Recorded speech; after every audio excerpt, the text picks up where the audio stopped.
बिस्मिल्लाहिर्रहमानिर्रहीम, अस्सलाम वालेकुम। हमारी एक्सरसाइज 3.3 जो चल रही है उसके क्वेश्चन नंबर 22 ऑनवर्ड आज हम देख रहे हैं। क्वेश्चन नंबर 20 में देखें, सब्स्टिट्यूशन की टेक्निक्स को यूज़ करके हम इन क्वेश्चंस को परफॉर्म कर रहे हैं। सो जैसे प्रीवियस क्वेश्चंस हमारे पास जिस पैटर्न पे हम सॉल्व करते हुए आ रहे हैं, बिल्कुल उसी पैटर्न पे आपके नेक्स्ट क्वेश्चंस हैं। सो क्वेश्चन नंबर 20 में देखिए, इंटेग्रल हमें गिवन है x+2/√x+3। तो सिंपली यहाँ पे जो within a square root term है, जो एक कॉम्प्लिकेटेड टर्म हमें देखने में लग रही है, उसको आप सब्स्टिट्यूट कर लें किसी थर्ड वेरिएबल की इक्वली। हम कह देते हैं कि जी this x+3 is equal to t।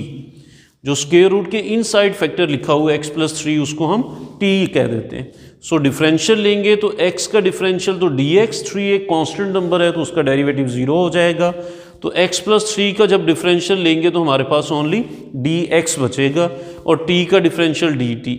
तो वहाँ पे सब्स्टिट्यूट कर देते हैं। अब यहाँ पे आपके x+2 भी लिखे हुए हैं, तो ये इस फैक्टर से हम x की वैल्यू भी निकाल लेते हैं। सो x अगर यहाँ से हम फाइंड आउट करें तो 3 को राइट साइड पे माइनस कर देंगे, x आपके पास होगा t-3। तो सब्स्टिट्यूशंस में से x की वैल्यू भी t की टर्म से निकाल लें, t की फॉर्म में। तो i आपका चेंज हो जाएगा, जहाँ पे ये पहले x लिखे हुए हैं x की जगह पे हम लिख देंगे t-3, ये +2 एज इट इज़ लास्ट पे, and divided by square root of x+3 था तो उसको तो t कहा हमने, तो it is a square root of t। और dx किसके इक्वल था, dx is equal to dt। तो जहाँ पे dx लिखे हुए थे वहाँ पे हम dt लिखते हैं। तो सब्स्टिट्यूशन के बाद आपने आपका सारा क्वेश्चन जो है वो x से t में कन्वर्ट कर दिया। ओके, इस x को हमने क्या किया, तो अगेन देख लें, x+3 को t पुट किया था हमने, सो दिस इज x+2। सो इस x की वैल्यू यहाँ से कैलकुलेट कर लें, 3 को राइट साइड पे जाके t में से माइनस कर देंगे तो x हमारे पास होगा t-3। तो इस x की जगह पे t-3 हमने लिखा। इसको फर्दर सिंप्लीफाई कर लें, t-3 करेंगे, t-3 एंड +2 ऑब्वियसली -1 रह जाएंगे, over square root of t को t⁻1/2 हम लिख देते हैं। सेपरेटली कर लें, t के नीचे भी t½ एंड 1 के नीचे भी t⁻²। ऊपर पावर t की 1 है और नीचे 1/2, ये 1/2 जाके जब इसमें से माइनस होंगे ऊपर हाफ रह जाएगी आपकी, और इस t1/2 को डिनोमिनेटर से ऊपर लेके आए तो ये t की पावर -1/2। अलग अलग इंटीग्रेशन कर लें, फर्स्ट टर्म की भी और सेकंड की भी।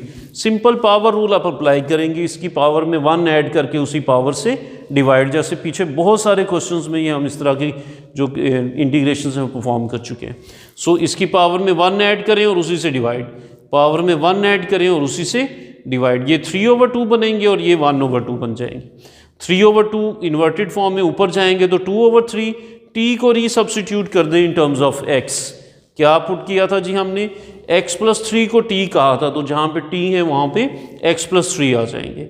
ऐसे ही ये 1/2 ऊपर ले जाइए, यहाँ पे ये आपके 2/1, और इस t½ की जगह पे आप x+3⁻1/2, इसको स्क्वायर रूट भी लिख सकते हैं। तो एक सिंपल सी सब्स्टिट्यूशन के बाद आपकी इंटीग्रेशन परफॉर्म हो जाएगी। इसी तरह नेक्स्ट क्वेश्चन नंबर 21 एंड 22 आपके बड़े इंपॉर्टेंट क्वेश्चन है। ये पैटर्न के थोड़ा सा डिफरेंटली हम इनको सॉल्व करने जा रहे हैं, सो इनको ज़रा आप प्रैक्टिस अच्छे से कीजिएगा। क्वेश्चन नंबर 21 क्या है, it is a square root of 2/sin x + cos x। इन दोनों क्वेश्चंस में 21 एंड 22 में आप याद रखेंगे कि ये जो टर्म आपके पास ऊपर लिखी हुई है, इसको आप यहाँ पे आपके ट्रिग्नोमेट्रिक फंक्शंस के साथ ले जाएंगे एज अ थर्ड फ्रैक्शन। इस स्क्वायर रूट ऑफ 2 को अगर यहाँ पे लेके जाएं तो ये हो जाएंगे 1/√2। जो नोमिनेटर में लिखी हुई टर्म है, इसको आप यहाँ पे फ्रैक्शन में लेके जाएं, ये थर्ड फ्रैक्शन आपकी बनेगी। स्क्वायर रूट ऑफ 2 इन दोनों से मल्टीप्लाई होगा नीचे जाकर, तो ये 1/√2 हो जाएंगे। अब इस 1/√2 को फर्स्ट टर्म से भी मल्टीप्लाई कर देंगे और सेकंड से भी। अब आप इसको साइन कॉज में से किसी की फॉर्म में कन्वर्ट करेंगे। जैसे मुझे यहाँ पे फार्मूला यूज़ हम कर रहे हैं कि जी ये जो 1/√2 है, ये cos π/4 भी होते हैं और sin π/4 भी 1/√2 होते हैं। तो आपकी चॉइस है कि आप साइन के साथ cos लिख लें और cos के साथ sin लिख लें, या आप sin के साथ sin π/4 लिख लें और cos के साथ cos π/4 लिख लें, क्योंकि जहाँ पे 1/√2 है वहाँ पे आप sin π/4 भी लिख सकते हैं और cos π/4 भी लिख सकते हैं। ये आपकी चॉइस है कि आपने sin के साथ sin को लिखना है या sin के साथ cos को लिखना है। उससे क्या फ़र्क क्या पड़ेगा वो हम आगे डिस्कस करते हैं। हम क्या करते हैं, जहाँ पे साइन एक्स है वहाँ पे 1/√2 की जगह पे साइन के साथ साइन π/4 लिख लेते हैं और कॉस के साथ कॉस π/4 लिख लेते हैं। कॉस वाली टर्म्स पहले लिख लें, प्लस हो रही हैं, और साइन वाली टर्म्स बाद में लिख लें। हमने ये जो आपके साइन और कॉस के फार्मूलाज पढ़े वहाँ पे हमने पढ़ा कि अगर पहले दोनों कॉस के फार्मूलाज हों फिर साइन के फार्मूलाज टर्म्स मल्टीप्लाई हो रही हों तो वो कॉस का फार्मूला होता है cos alpha cos beta plus sine alpha sine beta. तो ये फार्मूला आपके पास इस तरह से बन जाता है, आप इसको लिख सकते हैं जी cos alpha cos beta plus sine alpha sine beta. तो ये होता है cos of alpha minus beta, cos of alpha minus beta. So alpha की जगह पे आपका π/4 है एंड बीटा की जगह पे x है, तो इसको कंबाइन करके लिखें तो this is cos of π/4 minus x, और 1/cos होगा सीकेंड π/4 माइनस x। और सीकेंड का फॉर्मूला हमारे पास होता है, आपकी एक्सरसाइज से पहले एक्चुअली एक एग्जाम्पल सॉल्व की हुई है, उसको एज अ फॉर्मूला हम यूज़ कर रहे हैं बार बार। सीकेंड x की इंटीग्रेशन होगी log of सीकेंड x plus tan x। तो ये सीकेंड x की इंटीग्रेशन है तो it is a log of सीकेंड x plus tan x। x की जगह पे ये कंप्लीट एंगल जो भी हमारा लिखा हुआ है π/4 माइनस x। सो ये इसका सोल्यूशन हो जाएगा। अब देखिए अगर यहाँ पे हम साइन के साथ साइन की बजाय कॉस लिख देते और कॉस के बाद साइन लिख लेते तो फार्मूला इस तरह हो जाता sine alpha cos beta plus cos alpha sine beta. अगर साइन कॉस और कॉस साइन हो तो ये साइन का फार्मूला बन जाता है साइन अल्फ़ा प्लस बीटा।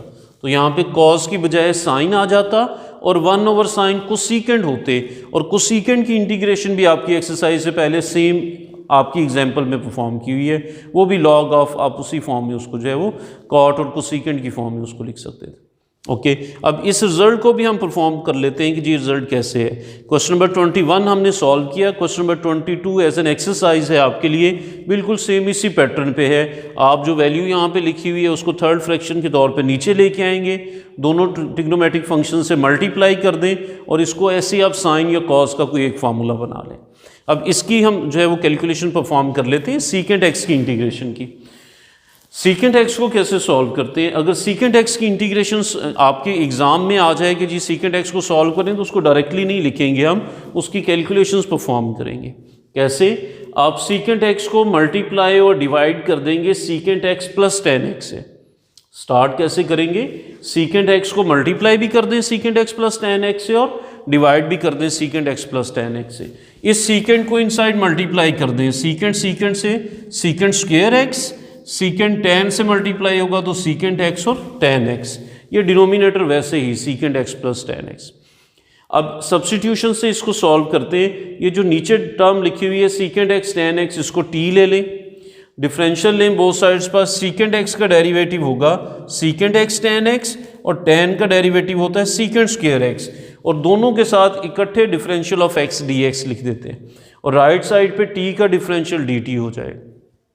यहाँ पे तो सीकेंट स्क्वायर पहले था तो हम इसको ज़रा रीअरेंज कर लें, प्लस में टर्म्स हैं तो सीकेंट स्क्वायर पहले लिख लें और सीकेंट x tan x बाद में, dx is equal to dt।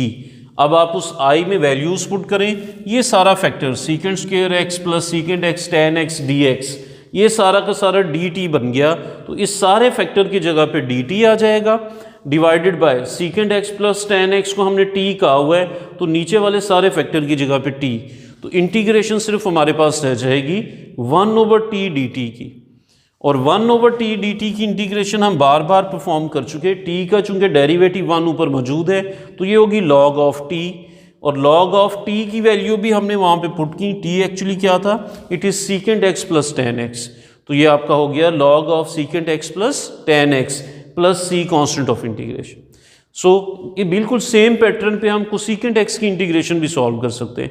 इसको भी हम देखेंगे, जो इसके इंटीग्रेशन में एक्चुअली फैक्टर आ रहा है उससे मल्टीप्लाई और डिवाइड करें, सेम पैटर्न पे आपका ये सॉल्व हो जाता है। ये भी आपकी एक्सरसाइज है, सॉल्व है आपकी बुक पे। इन दोनों को ज़रा डिटेल से आप देखेंगे, ये दोनों इंपॉर्टेंट एग्जाम्पल्स हैं हमारे। ओके जी, थैंक यू।